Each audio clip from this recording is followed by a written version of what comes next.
ఎలా ఉంది థియేటర్ దగ్గర? మంచి గోలగోలగా ఉన్నట్టుంది. నేను చెప్పినట్టే తోపుకి తోపున్నారా సినిమా. నెట్ఫ్లిక్స్ అనుకుంటా ఓటీటీ, ఆ సబ్స్క్రిప్షన్ తీసుకొని ఇంట్లో చూడండి హాయిగా, అది బెస్ట్. మంచిగా మన ఫోన్లోనో మీ టీవీలోనో చూసుకోండి ఇంట్లో. నవ్వు ఆపుకుంటున్నావు కదరా? కొంచెం లాగ్ ఉంది, మరో గేమ్ చేంజర్ లా ఉంది.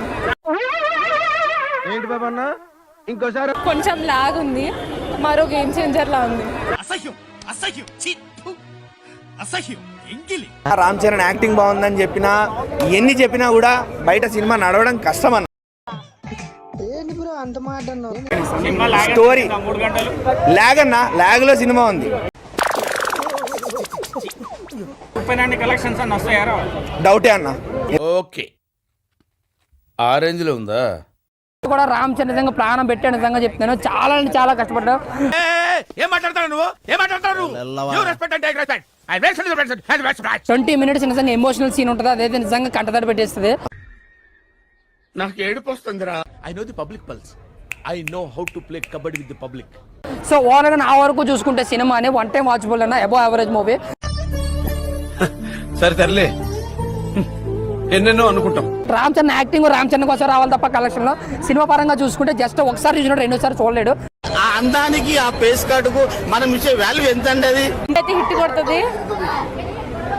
రాజసాబ్ కూడా బాగున్నాడు. రాజసాబ్ కూడా బాగున్నాడు. కొట్టించుకుని నవ్వుతావేంట్రా? రామ్ చరణ్ గారు 1 man షో. రంగస్థలంలో ఎంత గట్టిగా అయితే కష్టపడ్డాడో దానికి డబుల్ ఇంపాక్ట్ ఇందులో చాలా వర్కౌట్ అయితే చేశాడు. పని అయిపోయింది అనుకున్నారా? సినిమా ఫస్ట్ నుంచి లాస్ట్ వరకు ఒక లెక్క అయితే, లాస్ట్ 20 minutes సినిమా ఒక లెక్కలోకి వెళ్ళిపోయింది. అవన్నీ నమ్మే ఉంటే నీ ఫేస్ లాగే నువ్వు ఏదో కన్నాలేసుకు బతకాల్సి వస్తుందిరా. ఇక్కడ వరకు చూసింది నచ్చింది అంటే ఒక లైక్, కామెంట్ మరియు సబ్స్క్రైబ్ చేయండి. బ్లాక్ బస్టర్ ఏం కాదు, but a very good movie. And Ram Charan గారు చేసిన యాక్టింగ్ చాలా బాగుంది. అది ఉంటే చాలరా, ఆ తర్వాత ఏదైనా. రామ్ చరణ్ గారికి హిట్ అయిందా లేకపోతే ఫ్లాప్ అయిందా? యాక్టింగ్ వైజ్ అయితే 100% హిట్ అండి. యావరేజ్ సినిమాకి 10 సంవత్సరాలు రాసుకోవాల్సిన అవసరం ఏముందంటారు బుచ్చిబాబు గారు? ఇది 10 సంవత్సరాలు రాసారా? ఏం మాట్లాడుతున్నావురా? నరాలు కట్ అయిపోయింది. ఇయర్స్ కొద్దీ మధ్య మధ్యలో ఏదో వేరియేషన్ యాడ్ చేసినట్టున్నారు, దానివల్ల కొంచెం కిచడి అయింది. మీకున్న బ్రెయిన్ కి, మీ తెలివితేటలకే మీరు సుప్రీం కోర్టుకే జడ్జి అవ్వాల్సిందన్న. మరో గేమ్ చేంజర్ అన్న.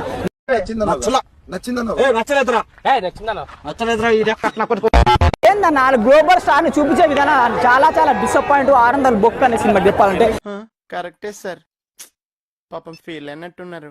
సినిమా స్టోరీ మాత్రం నాకైతే నచ్చలే అన్న. నేనైతే చాలా చాలా డిసప్పాయింట్ అయినా బ్రో. నేనేమైనా కావాలని చేసిన మిస్టేక్ అలా జరిపోయింది అంతే. ఇది కాకపోతే ఇంకోటి నా ఉప్పెనలో వైష్ణవ్ చేతండి అది కోసిపడేంతాడు, దీంట్లో మన హీరో కాళ్ళు కోసిపడేంతాడు.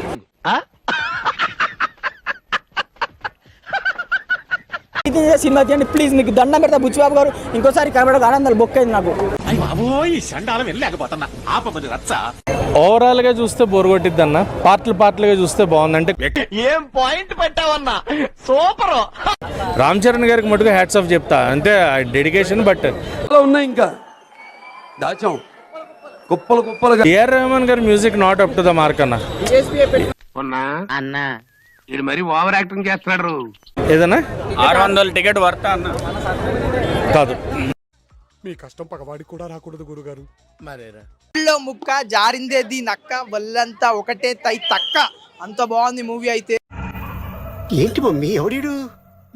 రామ్ చరణ్ గారికి ఖచ్చితంగా పర్ఫార్మెన్స్ కి ఆస్కార్ అయితే గ్యారంటీ చెప్తున్నాను. బాగా ఎక్సైట్మెంట్ ఫీల్ అవుతుంది. అరే భాస్కర్, రామ్ చరణ్ కి ఇయ్యాలి ఆస్కార్. ఏముంది ఇందులో? కి ముందే నాకు బరువు ఎక్కేసింది గుండె. మళ్ళీ సేమ్ ఎమోషన్ పండించాడు. సినిమా is so good.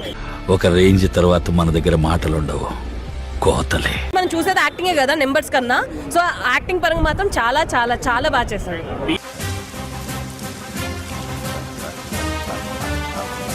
Starting 20 minutes log అనిపించింది, దాని తర్వాత ఇన్వాల్వ్ అయితే మాత్రం it's a very feel good movie. ఇలాంటివంటే నాకు బాగా ఇంట్రెస్ట్. మనకి చదువు తప్ప అని ఇంట్రెస్ట్ తినా.